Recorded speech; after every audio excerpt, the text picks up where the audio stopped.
Welcome to మజాలాలు.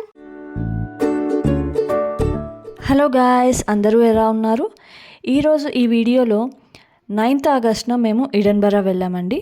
So ఆ రోజు ఆ ట్రిప్ అంతా ఎలా జరిగింది, ఎలా వెళ్ళాము అనేది మీకు ఈ వీడియోలో తెలుస్తుంది. సో ఫస్ట్ మేము ఇంటి నుంచి బయలుదేరి స్టెర్లింగ్ రైల్వే స్టేషన్కి రీచ్ అయ్యాం. అక్కడి నుంచి ట్రైన్లో ఒక 1 hour జర్నీ చేసి రీచ్ అయ్యామండి. సో ట్రైన్ టికెట్స్ మేము ముందు రోజు బుక్ చేసుకున్నాం యాప్లో. ఇది మా ఫస్ట్ ట్రైన్ జర్నీ అండి. మేము ఫస్ట్ టెన్షన్ పడ్డాం, ఎలా ఉంటుంది లోపల, ప్రాసెస్ ఏమన్నా కొంచెం డిఫరెంట్గా ఉంటుందేమో అనుకున్నాం.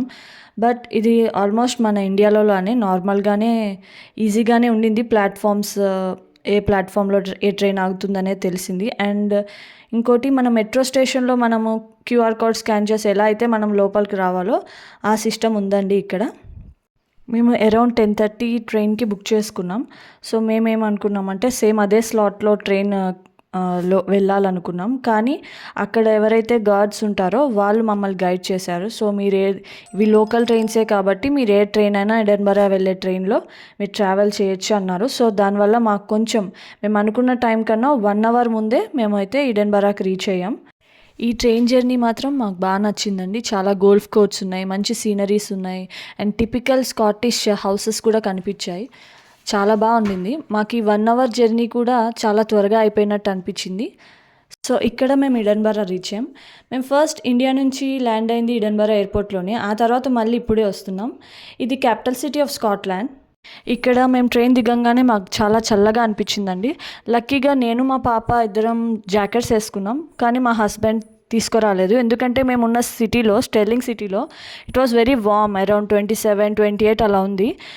సో ఇక్కడ కూడా సమ్మరే కదా, ఎడిన్బరాలో కూడా అలానే వామ్గానే ఉంటుంది, ఏం అవసరం లేదు అని మా హస్బెండ్ తెచ్చుకోలేదు. కానీ it was very cold. Maybe ఇది అరౌండ్ 10 degrees ఉండొచ్చు వెదర్ టెంపరేచర్ కూడా. ఈవినింగ్ అయ్యేసరికి డ్రిజ్లింగ్ అయిందండి. Almost my husband was shivering. ఎందుకు ఇక్కడ ఇంత కూల్గా ఉంది అని మా హస్బెండ్ వాళ్ళ ఫ్రెండ్ని అడిగితే, ఈ సిటీ వచ్చేసి మన ఓషన్కి చాలా దగ్గరగా ఉంది కాబట్టే ఇంత కూల్గా ఉంది అన్నారు. సో వాళ్ళు ఆల్మోస్ట్ 1 yearగా అక్కడ ఉంటున్నారు కాబట్టి వాళ్ళకి వెదర్ అలవాటు అయిపోయి వాళ్ళకేమంత కూల్గా అనిపించలేదు. బట్ మాకు మాత్రం మేమున్న సిటీ నుంచి ఇక్కడికి వచ్చేసరికి మాకు చాలా కూల్గా అనిపించింది. అండ్ ఇక్కడ నుంచి మేము సిటీ బస్లో మా హస్బెండ్ వాళ్ళ ఫ్రెండ్ వాళ్ళ ఇంటికి వెళ్ళాం లంచ్ కోసం. సో ఈ దారిలో మాకు ఎడిన్బరా క్యాసిల్ కనిపించింది. అండ్ ఆ తర్వాత అక్కడి నుంచి మాకు ఆల్మోస్ట్ 20 minutes పట్టిందండి మా హస్బెండ్ వాళ్ళ ఫ్రెండ్ ఇంటికి వెళ్ళడానికి. ఫస్ట్ టైం ట్రామ్స్ కూడా చూసాం. ఎప్పుడు అది టీవీలోనే చూడడం, ఫస్ట్ టైం అది డైరెక్ట్గా చూసాము. ఇది సైట్ సీయింగ్ బస్సెస్ అండి. నేను ఇది స్టెర్లింగ్ సిటీలో చూశాను, లండన్ సిటీలో చూశాను. సో ఆల్మోస్ట్ ఎవ్రీ సిటీలో ఇలా సైట్ సీయింగ్ బస్సెస్ ఉంటాయి. ఇది ఆల్మోస్ట్ మన సిటీలో ఉండే ఆల్ ప్లేసెస్ ఈ బస్లో ట్రావెల్ చేస్తే కవర్ చేసేయచ్చు. ఇక్కడ మేము డబుల్ డెక్కర్ బస్సు ఎక్కామండి. మా పాపకి ఎప్పుడు బస్లో ట్రావెల్ చేసినా టాప్ సీట్లో కూర్చోవడం ఇష్టం. అక్కడి నుంచి తనకి వ్యూ బాగా ఎంజాయ్ చేస్తుంది. ఇక్కడ మా అన్నయ్య ఇంటికి రీచ్ అయ్యి మేము లంచ్ చేసేసి ఆ రోజు ఈవినింగ్ ఎడిన్బరా ఇంటర్నేషనల్ ఫెస్టివల్కి వెళ్ళాము. ఈ ఫెస్టివల్ ఎలా ఉంటుందంటే డిఫరెంట్ స్ట్రీట్ షోస్ జరుగుతాయి. So people from different countries వచ్చి ఇక్కడ పర్ఫామ్ చేస్తారు. అండ్ ఫస్ట్ మేము అక్కడ ఒక బాబీ అనే డాగ్ స్టాచ్యూ దగ్గరికి వెళ్ళాము. దాని బ్యాక్ స్టోరీ ఏంటంటే, ఆ డాగ్కి 2 years ఉన్నప్పుడు తన ఓనర్ చనిపోయాడు. సో అది ఆల్మోస్ట్ 14 years, అంటే దాని ఏజ్ 16 years వరకు ఆ డాగ్ ఓనర్ గ్రేవ్ దగ్గరే గాడ్ చేసింది. సో ఈ లయాలిటీకి మెచ్చి తన స్టాచ్యూని కూడా అక్కడ పెట్టారు. అండ్ ఆల్సో తన గ్రేవ్ చనిపోయాక తన గ్రేవ్ కూడా వాళ్ళ ఓనర్ పక్కనే పెట్టారు. సో దీని మీద ఒక మూవీ కూడా తీశారు. స్క్రీన్ మీద ఆ మూవీ పోస్టర్ కూడా ఉంది. ఎవరికైనా ఇంట్రెస్ట్ ఉంటే ఆ మూవీ కూడా చూడొచ్చు, చాలా బాగుంటుంది. Almost 10 to 15 minutes by walk వెళ్తే మేము మెయిన్ స్ట్రీట్ షోస్ దగ్గరికి వెళ్ళాము. సో ఈ దారిలో మాకు కొన్ని బస్సెస్ కనిపించాయి. దాని మీద చూస్తే గోస్ట్ టూర్ అని ఉంది. అవి ఏంటివి అని అడిగితే different scary places like caves అలాంటి కొన్ని మనుషులు తిరిగిన ప్లేసెస్కి తీసుకెళ్తాయంట. సో మాకు అక్కడ టైమే లేదు, సో అందుకే మేము వెళ్ళలేదు. అండ్ ఆ తర్వాత మాకు నేషనల్ లైబ్రరీ ఆఫ్ స్కాట్లాండ్ కనిపించింది. దాని ఆపోజిట్లోనే మినీ లైబ్రరీ ఉందంట. అండ్ అక్కడి నుంచి అలా వాక్ చేసి మేము స్ట్రీట్ షోస్కి అయితే రీచ్ అయ్యాము. అక్కడ చాలామంది జనాలు కనిపించారు. మేము ఇండియా నుంచి యూకేకి వచ్చాక ఫస్ట్ టైం అంతమంది క్రౌడ్ని మేము చూసాము. ఎందుకంటే మేమున్న స్టెర్లింగ్ సిటీ అయితే చాలా తక్కువ ఉంటారు జనాలు.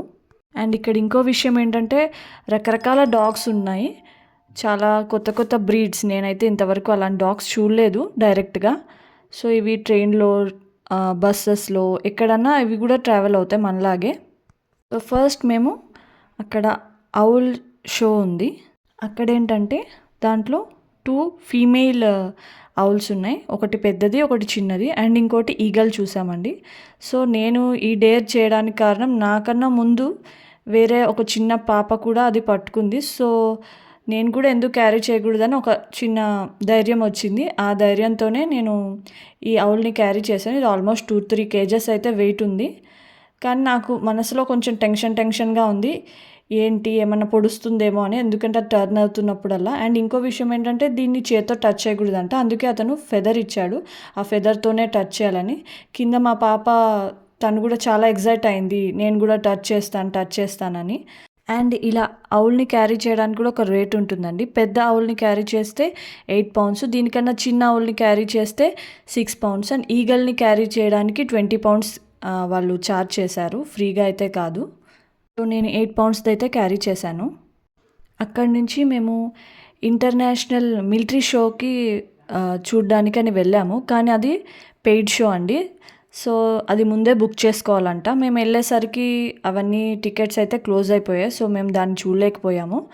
ఇక్కడ ఎలా అంటే కొన్ని ప్రీ బుకింగ్ షోస్ ఉన్నాయి అండ్ స్ట్రీట్ షోస్ ఉన్నాయి. స్ట్రీట్ షోస్ అంటే ఫ్రీయే, మనకి నచ్చితే ఒకవేళ వాళ్ళైతే రిక్వెస్ట్ చేస్తారు, మనీ ఇవ్వండి, మా టాలెంట్ నచ్చినట్టయితే మనీ ఇవ్వండి అని అయితే వాళ్ళు రిక్వెస్ట్ చేస్తారు. మనకు నచ్చితే డబ్బులు వేయచ్చు, లేదంటే వెళ్ళిపోవచ్చు. అండ్ ఇక్కడ కొంతమంది హ్యాండ్ పెయింటింగ్స్ వేశారు, అవి కూడా సేల్ చేస్తున్నారు. అండ్ ఆల్సో మేము ఒక షో చూసాము. దాంట్లో ఏంటంటే ఒక పర్సన్ కొంతమంది పర్సన్స్ని కింద కూర్చోబెట్టి వాళ్ళ మీద నుంచి జంప్ చేశాడు. సో ఈ షో కూడా ఫ్రీ షోనే, కానీ అతను జస్ట్ ఒక జంప్ చేయడానికే చాలా టైం తీసుకున్నాడు. అంటే ఆ మధ్యలో తను చాలా ఎంటర్టైన్ చేశాడు. సో ఆ ఎంటర్టైన్మెంట్ కోసమే తను ఆ రిక్వెస్ట్ అనేది చేశాడు, చాలా కామెడీ చేశాడు. Every people was enjoying that. అక్కడి నుంచి ఈ ప్లేస్కి వచ్చామండి. ఇదేంటంటే ఇక్కడున్న ఈ ప్లేస్ హ్యారీ పాటర్లోనే ఒక సిరీస్లో కనిపిస్తుందంట. నాకైతే ఐడియా లేదు ఏ సిరీస్లో ఏ సీన్లో వస్తుందో. సో మీరు చూస్తే మీకు ఏమైనా ఐడియా వస్తే ఏ సీజన్లో వచ్చింది అని నాకైతే కామెంట్ చేయండి. ఆ తర్వాత ఒక మ్యాజిక్ షో కూడా చూసాము. అండ్ ఇతను కూడా లైక్ కొరియన్ ఆర్ చైనీస్ అతనిలా ఉన్నాడు, తిను కూడా చాలా బాగా పర్ఫామ్ చేశాడు. అండ్ ఇది ఫైర్ షో కూడా చూసాం, అండ్ ఇదే లాస్ట్ షో.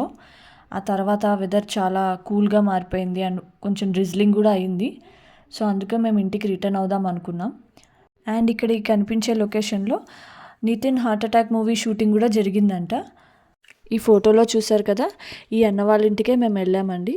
సో అక్కడి నుంచి మేము సిటీ సెంటర్ మాల్ ఉంది, సో అక్కడికి వెళ్ళి ఏదైనా షాపింగ్ చేద్దాం. పిల్లలతో వెళ్ళినప్పుడు వాళ్ళు కంపల్సరీ టాయ్స్ అవి అడుగుతారు కదా, ఏమైనా టాయ్స్ తీసుకుందామని మేము ఆ మాల్కి వెళ్ళాక మాకు ఆ అన్నయ్య ఒక వ్యూ చూపించాడు. సో ఆ మాల్ నుంచి డైరెక్ట్గా ఓషన్ వ్యూ అయితే ఉంటుందని, కానీ నా ఫోన్లో అంత క్లియర్గా క్యాప్చర్ కాలేదు, కానీ డైరెక్ట్గా వ్యూ మాత్రం చాలా బాగుంది. ఆ తర్వాత మేము లిగో స్టోర్కి వెళ్ళామండి. ఇక్కడైతే కలెక్షన్ సూపర్బ్ ఉంది.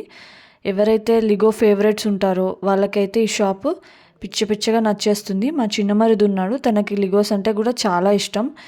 తనైతే చాలా బాగా ఎంజాయ్ చేసేవాడు ఈ లిగోస్. అండ్ ఇక్కడ లిగో ప్రైజెస్ కానీ చాలా కాస్ట్లీ ఉన్నాయి.